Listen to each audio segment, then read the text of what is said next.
लोकसभा के सत्र का आगाज हो रहा है। सदन की कार्यवाही शुरू होते ही सबसे पहले स्पीकर का चुनाव किया जाएगा। उसके बाद सदन में उपराज्यपाल मनोज सिन्हा का अभिभाषण होगा।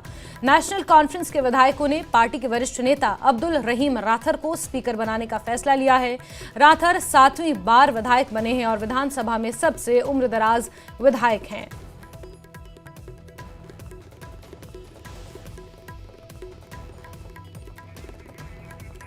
और सीधे रुक कर लेते हैं हमारे सहयोगी सरोज कफील का इसी खबर पर जुड़ चुके हैं। सरोज, आज 2019 के बाद एब्रोगेशन के बाद जो विधानसभा चुनाव हुए हैं काफी पीसफुल हुए हैं और पहली बार विधानसभा का सत्र आज आयोजित किया जा रहा है। सबसे पहले तो अब्दुल रहीम राथर को स्पीकर के तौर पर चुना जाएगा। जरा बताएं किस तरह से आज की कार्रवाई रहने वाली है, कितने बजे शुरू होने वाली है और इससे पहले जो विधायक दल की बैठक हुई है वो कितनी महत्वपूर्ण रही? देखिए, बिल्कुल सही कहा आपने। सबसे पहले आपको ये बता दूं कि आज करीबन 7.5-8 साल बाद यहाँ पर असेंबली वापस से स्टार्ट होगी। आपने रहीम राथर की बात की है। देखिए, रहीम राथर को कल जब नेशनल कॉन्फ्रेंस और कांग्रेस की लेजिस्लेटिव पार्टी मीट हुई थी उसमें डिसाइड हुआ था कि रहीम राथर जो है वो एज अ स्पीकर उनको स्पीकर का पद दिया गया था। ऑफिशियली एक लेटर भी आया था और आज सबसे पहले 10:30 के करीब एलजी मनोज सिन्हा जो हैं वो रहीम राथर को ओथ दिलाएंगे। आपको याद होगा इससे पहले प्रोटेम जो स्पीकर थे मुबारक गुल, उन्होंने ओथ ली थी। इसके मजीद अगर मैं आपसे कहूं, देखिए अभी कुल मिला के अगर बात की जाए तो कल बीजेपी ने भी जो अपना लीडर ऑफ ऑपोजिशन है सुनील शर्मा के नाम में चुन लिया है।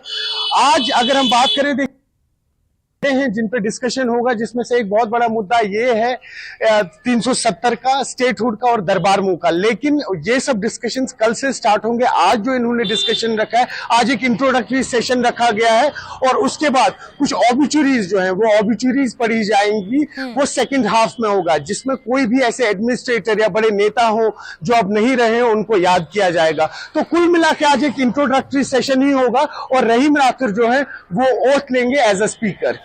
जी बिल्कुल बिल्कुल। सरोज, आपने मुद्दों की बात की। मुद्दों में जिस तरह से अनुच्छेद 370 को लेकर नेशनल कॉन्फ्रेंस बुलंद आवाज उठाए हुए है, उसके अलावा दरबार मूव की बात बार बार फारूक अब्दुल्ला भी रिपीट करते रहे हैं कि दरबार मूव एक बार फिर से शुरू होना चाहिए। इसके अलावा आतंकवादी गतिविधियों में अक्टूबर के महीने में जिस तरह से उछाल देखने को मिला है, क्या वो भी एक महत्वपूर्ण मुद्दा रह सकता है चर्चा का? जी देखिए, कई सारे ऐसे इश्यूज हैं जो उठाए जाएंगे। देखिए, कल शाम जब लेजिस्लेटिव काउंसिल मीटिंग खत्म हुई नेशनल कॉन्फ्रेंस की, तो हमने पूछा उनसे कि किन किन मुद्दों पर ऐसे डिस्कशन होगा। तो उन्होंने कहा है कि पहले जो है ऐसे कोई इंपॉर्टेंट मुद्दे हैं फिलहाल हम नहीं उठा रहे हैं। सबसे पहले तो इंट्रोडक्टरी सेशन होगा और पहले 5 दिन जो है इसमें हम कहीं ना कहीं बड़े मुद्दों पर बात नहीं करेंगे। लेकिन सुनने में यह आ रहा है कि 3 ऐसे इंपॉर्टेंट टॉपिक्स हैं जिन पर फोकस रहेगा। एक तो ये ऑपोजिशन जो है उसमें से 370 की बात होगी, 370 को छोड़ स्टेटहुड की बात होगी और उसके बाद जो सबसे बड़ा मुद्दा है वो दरबार मुंह का है। दरबार मुंह का मुद्दा जो है वो इस बार उठाया जाएगा।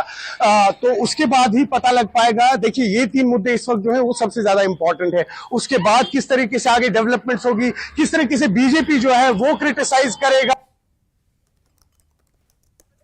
जी, वो 370 का टॉपिक कब उठाएंगे वो भी अभी कुछ ही दिनों में पता लग पाएगा। जी जाती बिल्कुल। और सरोज, अगर अब्दुल रहीम राथर की बात करें तो सबसे उम्रदराज विधायक हैं और सर्वसम्मति के साथ उन्हें स्पीकर चुनने का निर्णय लिया गया है नेशनल कॉन्फ्रेंस में। साथ ही साथ डिप्टी स्पीकर के पद को लेकर नेशनल कॉन्फ्रेंस ने, क्योंकि बीजेपी को इस चीज का हक दिया था, क्योंकि दूसरी सबसे बड़ी विरोधी पार्टी बीजेपी है, तो ऐसे में डिप्टी स्पीकर को लेकर भी किसी तरह की कोई चर्चा है क्या? देखिए, अगर हम डिप्टी स्पीकर की बात कर ले, ये लगभग कल ही तय हो गया था कि फिलहाल के लिए डिप्टी स्पीकर की पोस्ट जो है वो अभी उसका नाम घोषित नहीं हुआ है, क्योंकि डिप्टी स्पीकर की पोस्ट मोस्टली ऑपोजिशन को दी जाती है, यानी बीजेपी को। और जब हमारी कल बीजेपी से बात की, हमने कहा कि आप लोगों ने डिप्टी स्पीकर का कोई नाम नहीं दिया। अभी आपने देखा सत शर्मा जो है उनको जम्मू एंड कश्मीर का बीजेपी का प्रेसिडेंट बना दिया। सुनील शर्मा जो है उनको जिम्मेदारी है एज लीडर ऑफ ऑपोजिशन। लेकिन जिक्र जो है वो डिप्टी स्पीकर का कहीं भी नहीं हुआ। हालांकि कांग्रेस के तारिक हमीद कर्रा से भी हमने पूछा था कि बीजेपी जो है, ऑपोजिशन जो है, क्या इन्होंने आप लोगों को अप्रोच किया है डिप्टी स्पीकर पोस्ट के लिए? तारिक हमीद कर्रा ने कैटेगोरिकली ना कहा था। अभी तक इस तरीके के कोई प्रोस्पेक्ट्स नहीं बने हैं। जी जाती।